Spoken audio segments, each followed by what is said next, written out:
one hand under my belly to support it and going, like I sound like a chain smoker or something. I just cannot get enough oxygen into my body.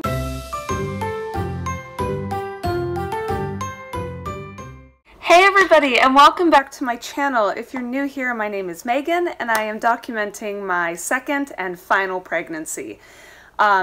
This video is a long time coming, and unfortunately I have no notes, so I'm just winging it. But I believe this will now be my week's, what is it, 33, 34, 35 pregnancy update or something like that. All I know is tomorrow I will be 36 weeks pregnant, so I'm just catching you all up on the last 3 weeks. I did try to film this video last week, and I just rambled and rambled and rambled, and I didn't even want to bother editing it. So anyway, off the top of my head, in terms of pregnancy symptoms, I'm kind of all over the map a little bit. I'm having just a very full Monty pregnancy experience right now. I have a little bit of everything. I have a little bit of fatigue. I have a little bit of heartburn. I have a little bit of insomnia and mood swings and lack of appetite, and it's just, I just got a little bit of everything, but I honestly can't really complain about any of it. The only thing that I was having a bit of an issue with was heartburn, and I had some really bad episodes of it at night, especially when I was between like 33 and 34 weeks pregnant.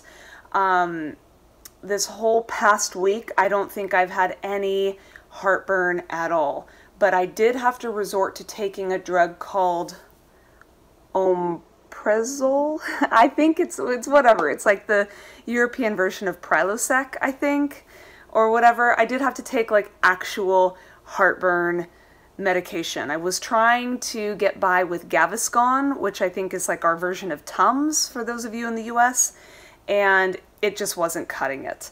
So that was sort of like a sketchy issue, but the bump has since dropped a little bit. I'm not fully engaged, at least according to my 35-week midwife appointment, but he has sunk down like halfway into my pelvis, and since that has happened, I haven't had much of an issue with heartburn. Another thing that I sort of have been struggling with, especially this past week, has been the return of some really bad episodes of Braxton Hicks. And they don't seem to be linked anymore to physical activity. My Braxton Hicks seem to be linked to stress. And particularly, like, if I feel really wound up on the inside. So I've been extremely stressed at work. I'm working against some major deadlines, like major deadlines right now. And that's really stressful, but that kind of stress doesn't actually put me into a Braxton Hicks episode. What puts me there is like when my daughter is having a full-on tantrum meltdown. We're, rushing to get out of the house to get to school or whatever, and I can't handle all of the sensory input coming into me at the same time, while also having to physically manage her, or, that kind of stuff. It just spirals me out of control, and particularly at night.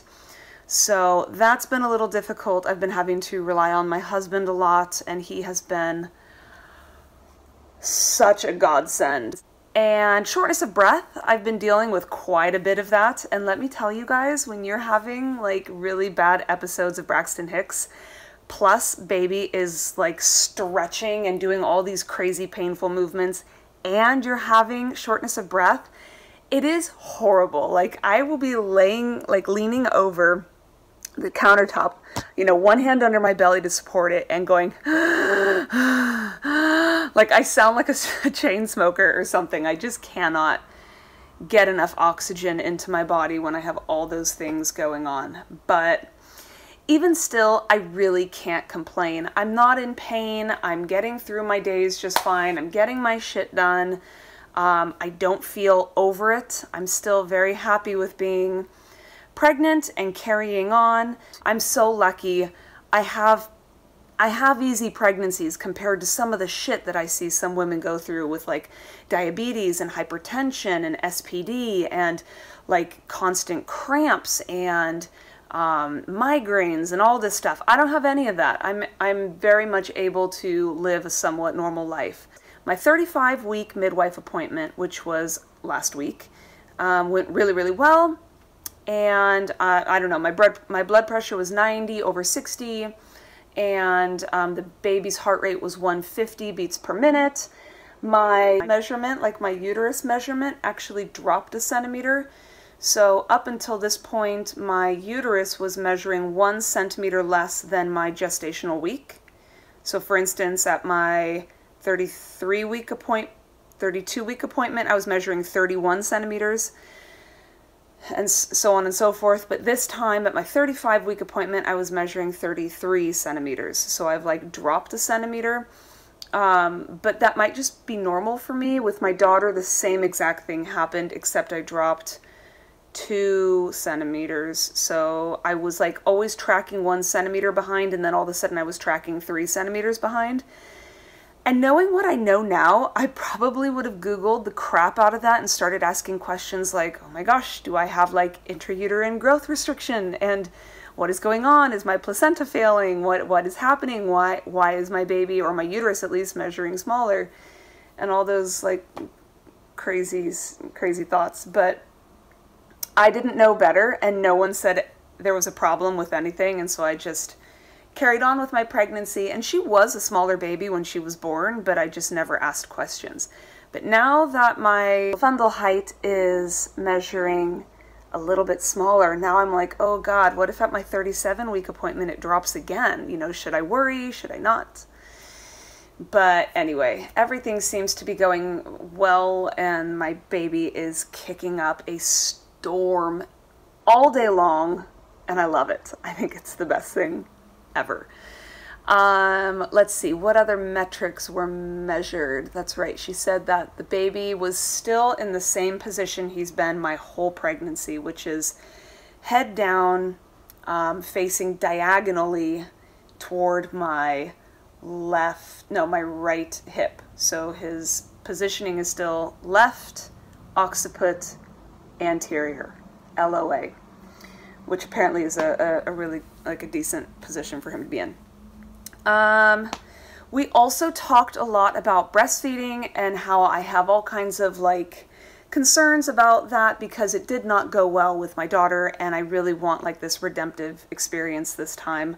And so at my 37-week appointment, she has double booked me for a back-to-back meeting with her so that we can go over just the regular stuff, and then we can go over all of the breastfeeding stuff. And the best part of it all is that my next appointment next week, we're going to be talking about my birth plan and stuff, but I've pre-arranged through my midwife the ability to stay at the hospital for like an extended stay after I give birth. And like the way the hospitals work here in Sweden, they have this thing called the patient hotel, so that like after you give birth, you get moved to like a separate room, and you know, you do your recovery thing there. And I think like the standard thing is what, 24 to 48 hours. Obviously if you have complications or the baby's not well, you can stay longer, but I've gotten it approved from my midwife, or at least she's put a recommendation into my file that she says that the hospital can't like decline, that I should be allowed to stay for a full week if I want, which is wonderful. I know people, like a lot of people, just want to hightail it out of the hospital as soon as they can. That is not how I'm feeling at all. I want time there. I know my daughter will be perfectly fine at home with my husband. I know I will be perfectly fine away from them for a little bit of time so that I can just be in a controlled environment with my baby and have access essentially 24/7 to lactation consultants and the, they call it amningsmottagningen. It's like the breastfeeding department of the hospital.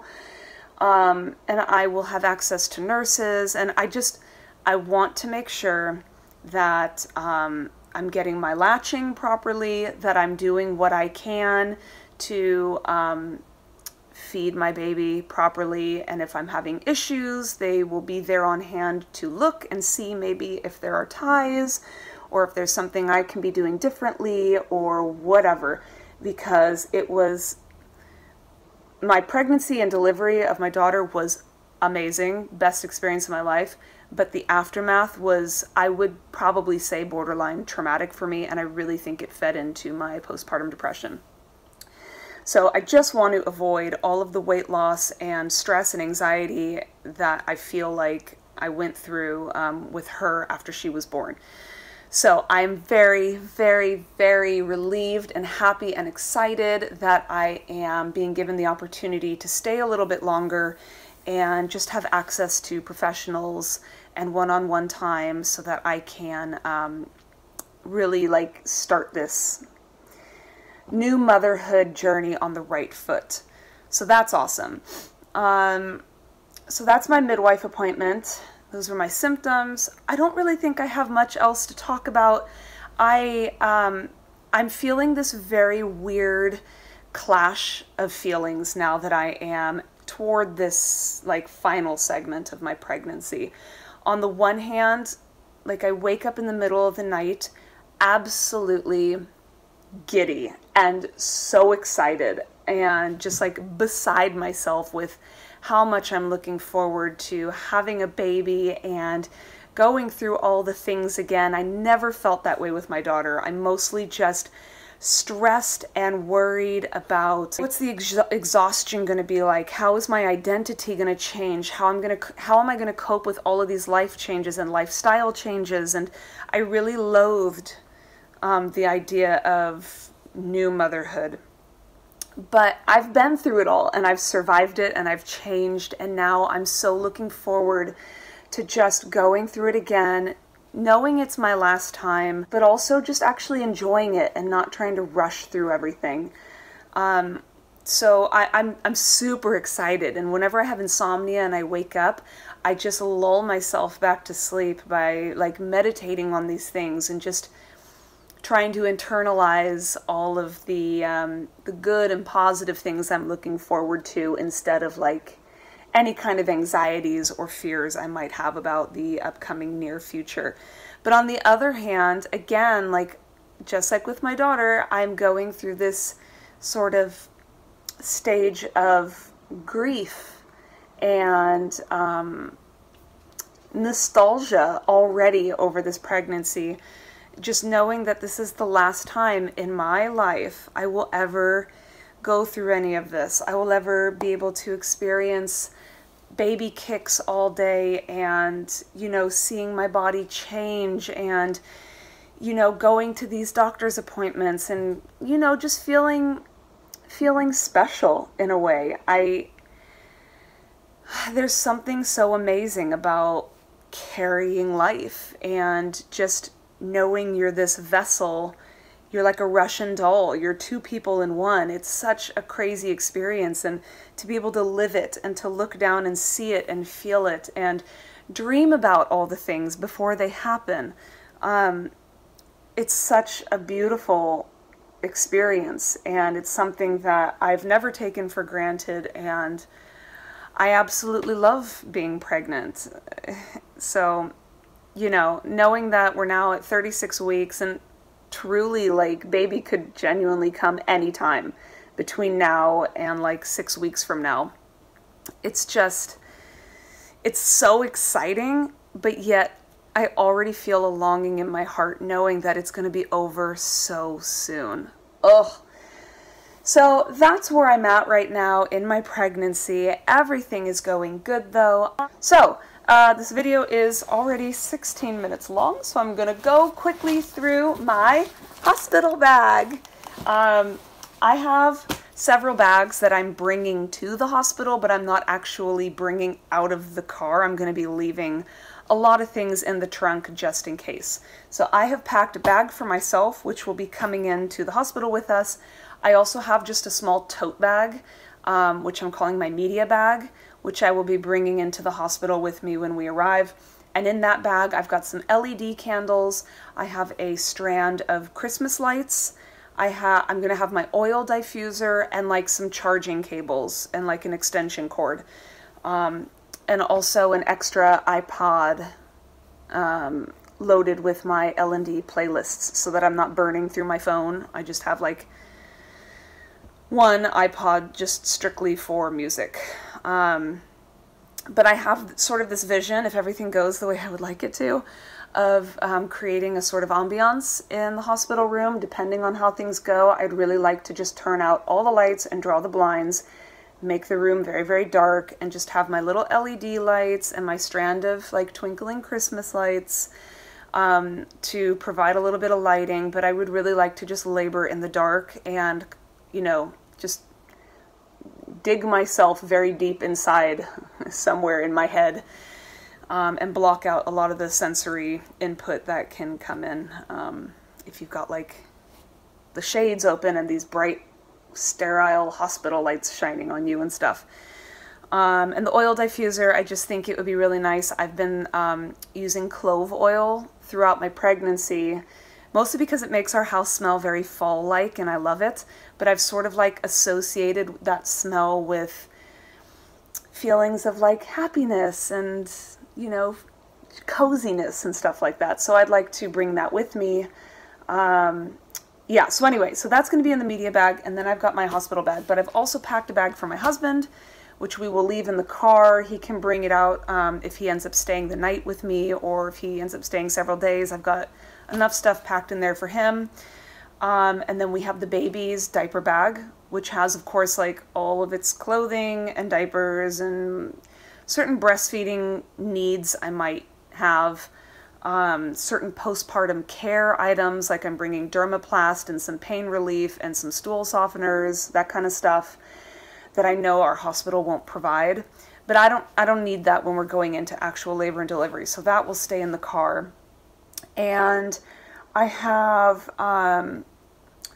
what else? Oh yeah, I have built an emergency roadside birthing kit just in case, because we do live quite a drive from our hospital, and I am going to be giving birth in the winter time. So if our roads are snowy or icy, or it's a storm and it ends up taking us way too long to get to the hospital and an emergency happens, I just want to be prepared. So that will stay in the car. And then I've got my nursing pillow and my pump, which I'm going to leave in the car also. Just depends on, like, if something happens to me or something happens to baby and we end up being there much longer than we planned, I would much rather have those things with me at the hospital so that my husband doesn't have to keep going back and forth and digging through crap to find it all. So, with all of that said, I'm just going to go over my own hospital bag because these are the essentials. I like using a backpack because it just feels good on the back. I don't like having like a bunch of tote bags hanging on me. Not like I'm going to be carrying this, my husband will, but whatever. So we'll just start from the farthest back, I guess. First, my bag of toiletries.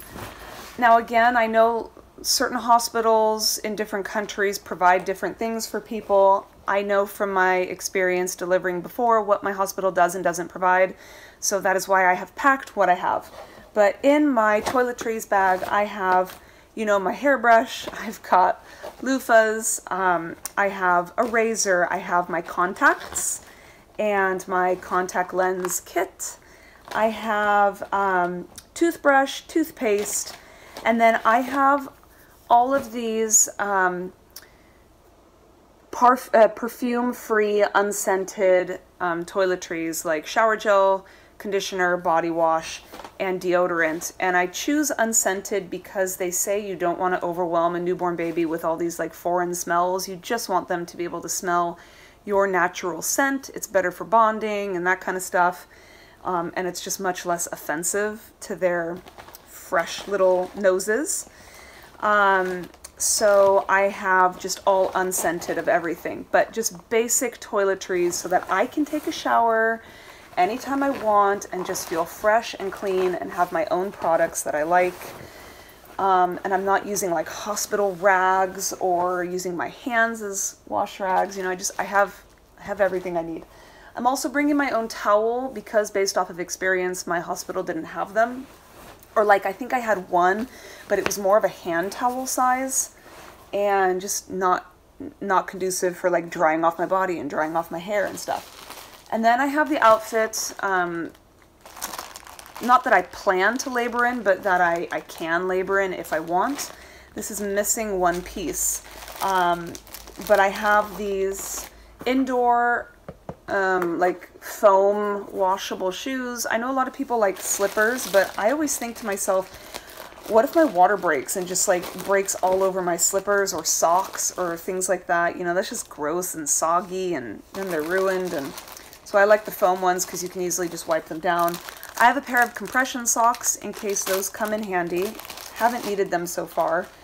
My preferred outfit to labor in is to either be naked or to be wearing a bikini. So I have just my simple black bikini that I can bleed on or whatever and it won't get ruined. And then the one piece that I am missing is I bought a really beautiful black and blue sarong so that I can just like easily go in and out of the shower or pool. I can just take off my bikini bottoms and just have my sarong around me if I feel like it. But also I got like a nice cotton one. I didn't get a chiffon one. I got a nice cotton one that I figure my husband could use as a rebozo if we kind of want to have that type of tool to do like pelvic sifting, which I've read about in some books, or, you know, to loop it over the door and kind of just get some gravity that I can sort of hang on it. So I figured that would be a useful tool that I could multitask. But one of my favorite things from my last birthing experience, I didn't plan this at the time, it just happened to work out serendipitously, was I brought this triangle type of bikini top so that you can easily like slide one of the pieces away. So, you know, like when my daughter was born, I was still wearing like just this top because I was like in and out of the pool and stuff. And then when I wanted to latch her, I was just like, pop. It's so easy to just, you know, and then cover it right back up immediately. And you're not having to like take things off or fold them over. It's just not messy at all. And you can do immediate skin to skin without having to like peel off peel off layers. So I really like the triangle bikini top. So that is what I plan to labor in. And then in the next pocket, I have all of my clothes. And I'm not gonna go over all of this. I mean, obviously I just bring some socks. I have a couple breast pads. I don't plan for my milk to come in so soon, but just in case it does, I have these. I'm bringing a 3-pack of nursing bras. And then I have 2 pairs of just thin, very comfortable leggings. Actually, I have 1 pair of leggings and 1 pair of sweatpants. I have 5 different nursing tank tops. I have 2 sweaters, like oversized maternity sweaters that are just very cozy. And then I'm actually bringing a bunch of these disposable underwears that I got the last time I delivered. I really don't know why I would bring these other than if my hospital hadn't given me enough and I just didn't want to bother them for more. So that's kind of unnecessary, but I have them on hand, so I figure I might as well bring them if it might make life a little easier. And then the only other random thing that I'm bringing worth mentioning is I have these like control top bicycle shorts. It's like compression, so this is not an actual postpartum girdle or postpartum garment at all. It's mostly just like one of those compression form-fitting type things. I just have it in my drawer. But I thought it would be nice to have just as a loose, light type of compression, because that feels really good on the belly. And like when everything is kind of shrinking down back into size, it sort of holds all your bits together. But it's only elastic, so it's nothing powerful. I've talked in a previous video about how I purchased the Mama Strut postpartum girdle, which is actually like physiotherapist designed to help support your abs and your back and your pelvis as it all kind of just comes back together. But I'm not bringing that to the hospital because I don't need all that gear. So I'm just bringing this one in case I feel like I want it or need it. I have it on hand. So those are like the two main pockets of my backpack. And then I have this little tiny upper pocket, which I just have these two things on hand. The first is my chapstick. Everyone always says bring chapstick. No one ever told me in my last labor though, don't bury it in your frickin' toiletry or makeup bag if you're bringing makeup. Because you're not gonna wanna be digging through your bag when you're in labor, you know. So if you're gonna bring chapstick, put it right in the front so that it's easy to grab, or for your partner, your birth partner to grab for you, or find easily. Otherwise you're not even gonna bother with it. I also bought this knockoff pair of, well, it's like a sleep mask, but it's sort of an off-brand version of what's called Bucky 40 Blinks. You can just search for that on Amazon. The only reason I know about these is because I listened to this podcast called The Birth Queens, and Queens is spelled K-W-E-E-N-S. It's the most hilarious birth and pregnancy podcast I've ever listened to. It is the best. But it's hosted by a midwife and a doula, and the doula counterpart of the two always has her clients get a pair of Bucky 40 Blinks. And really it's just like this type of eye mask. I think you guys can see it's got the, how do I say this? It's like inverted cups so that your eyes and eyelashes aren't touched. It's not like just flat on your eye, but it totally blacks out everything.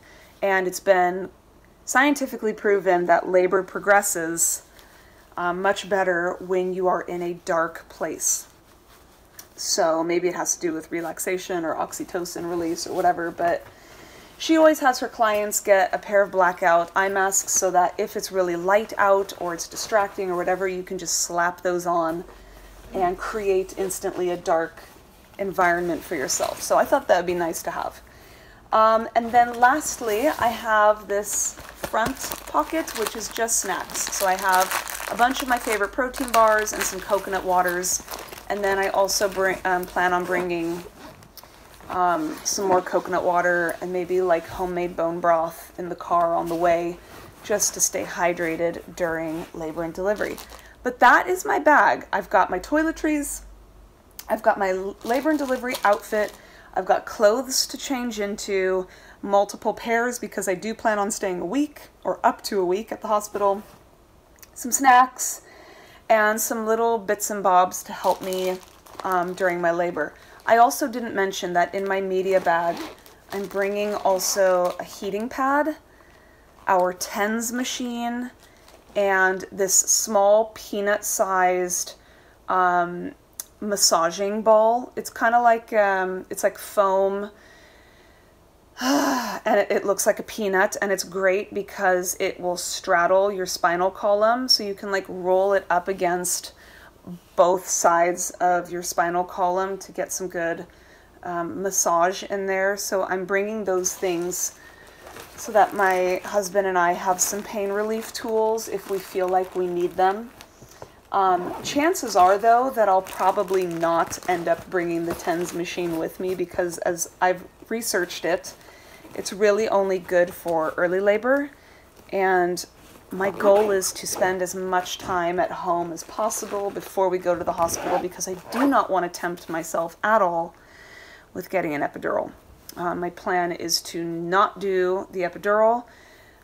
It really only worked for like 90 minutes with my daughter anyway. I got a walking epidural when I was like 6.5 centimeters, and then she was born 90 minutes later, and I felt everything from my pelvic floor and down. So it really only just dulled out the uterine contractions, you know, for like an hour and a half. And I ended up having pain on my spine for a year and a half after I got that shot. So I just don't want to do it this time. I know I can labor and deliver without it now after going through it the first time. I don't want to make the baby any more tired than it might need to be because I know that can be a side effect of getting an epidural, and you know I'm a little on edge about my baby's sleeping too much and not eating enough and getting jaundice and having breastfeeding problems and blah, blah, blah, blah. So I'm just going to, God willing, I'm just going to suck it up, and I'm going to do what I can to have a natural delivery, because I just think that is the best option for us this time. So that's it. 32-minute video. I'm sorry it's long, but there you have it. And I will be back on in like a week or two to talk about my 37-week midwife appointment, my birth plan, and like final arrangements and things like that. So I'm super excited. It's coming down to the wire. So thanks for watching. Like and subscribe if you are interested in seeing any of my future videos. Otherwise, I will see you guys next time. Okay?